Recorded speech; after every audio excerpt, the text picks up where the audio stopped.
Hello friends, स्वागत है आपका आपके अपने चैनल सोच पर प्रहार में। और आज के इस वीडियो में एक नई थॉट के साथ मैं आपसे मिला हूं, बात कर रहा हूं। दोस्तों, आज के इस वीडियो में मैं एक प्रैक्टिकल मुद्दा लेने वाला हूं। दोस्तों देखिए, शादी होती है, हर कोई चाहता है कि शादी के बाद बहुत अच्छे तरीके से उसका वैवाहिक जीवन चले।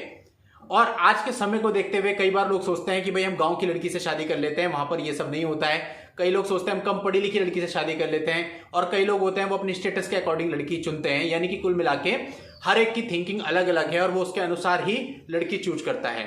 लेकिन बावजूद इसके, चाहे वो गांव की हो, चाहे कम पढ़ी लिखी हो, चाहे ज्यादा पढ़ी लिखी, समस्याएं सबके साथ आजकल सेम ही आ रही हैं और लोग परेशान हो जाते हैं। शादी के कुछ समय के बाद ही कोर्ट कचहरी में, पुलिस थानों में मुकदमे चलने लगते हैं। अब दोस्तों, ऐसे में बहुत सोचा मैंने, इतने सारे मामलों को देख करके नई नई चीजें दिमाग में आती रहती हैं, तो फिर मन करता है कि आप लोगों के साथ शेयर कर दूं, शायद किसी के काम आ जाए। दोस्तों, जब आप शादी करते हैं तो इसके लिए जिस लड़की का चुनाव आप करते हैं, ना तो आप किसी साइट से चुनाव कीजिए, ना तो आप बहुत ज्यादा पढ़ी लिखी लड़की से शादी करिए, ना तो आप गांव की लड़की से शादी कीजिए, ना तो शहर की लड़की से शादी कीजिए। इसका क्राइटेरिया सिंपल ही होना चाहिए। मेरे हिसाब से आपको किसी अनाथ लड़की से शादी करनी चाहिए। अब दोस्तों, जो अनाथ बच्चे होते हैं वो पूरे जीवन अपना अनाथालय में ही बिताते हैं। अब 18 साल के बाद जब वो अनाथालय से बाहर आते हैं, उस समय पे आपको उनसे शादी कर लेनी चाहिए, क्योंकि वो लड़की बालिग भी हो चुकी होती है और आपको उसकी बहुत दुआएं भी मिलेंगी। क्योंकि अनाथालय में उनका जीवन बहुत ज्यादा अच्छा नहीं होता है। उनको बहुत सारा काम पूरे दिन करना पड़ता है, बहुत सारी प्रताड़नाएं भी कई बार झेलनी पड़ जाती हैं। खाने पीने के लिए भी उतना अच्छा नहीं होता है। कभी कोई आ जाता है तो उन्हें अच्छा खाना मिल जाता है, अदरवाइज उन्हें अच्छा खाना भी नसीब नहीं होता है। तो कहने का मतलब, उनके साथ बहुत सारी चीजें गलत हुई होती हैं। और अगर आप उनसे शादी करते हैं तो आपको उनकी दुआएं भी मिलेंगी और आप किसी का जीवन भी साकार करेंगे। अगली चीज, जब आप अनाथालय से बच्चा लाएंगे तो जाहिर सी बात है, ना तो दहेज लिया जाएगा ना दिया जाएगा। और कल को कोई बात होती भी है तो आपके पास प्रमाण होगा कि आपने अनाथालय से उस बच्ची से शादी करी थी, ना आपने कुछ लिया था ना दिया था, ये पुख्ता प्रमाण रहेगा। और चूंकि उसके पेरेंट्स नहीं है, माँ बाप नहीं है, तो ना किसी तरह की स्त्री धन का प्रावधान होगा। तो आप दहेज के कानून से, स्त्री धन के कानून से तो बच ही जाएंगे कम से कम।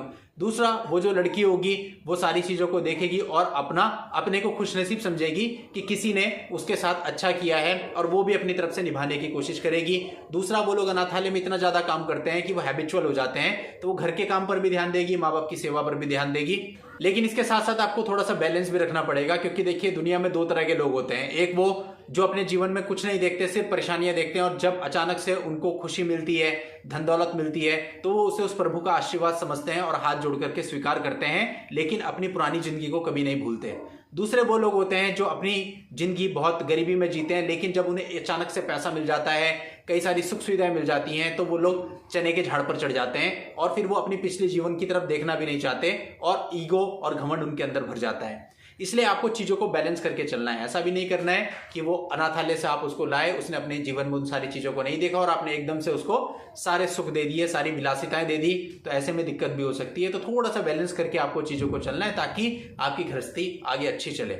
दोस्तों देखो, जो मैं कह रहा हूं इसकी कोई प्रमाणिकता तो मेरे पास भी नहीं है कि ऐसा होगा, लेकिन जितना मैंने अनाथालय के बच्चों को देखा है, हम लोग कई बार वहां पे विजिट करते थे, तो उस सब से मुझे यही समझ में आता है कि ये एक बेटर ऑप्शन रहेगा। आज के समय जो परिस्थितियां चल रही हैं, आज के समय जो हालत देश में हो रखी है, वैवाहिक जीवन जिस तरह से लोगों का बर्बाद हो रहा है, हर दूसरे घर में यही हो रहा है, तो उसके लिए ये ऑप्शन काफी अच्छा साबित हो सकता है।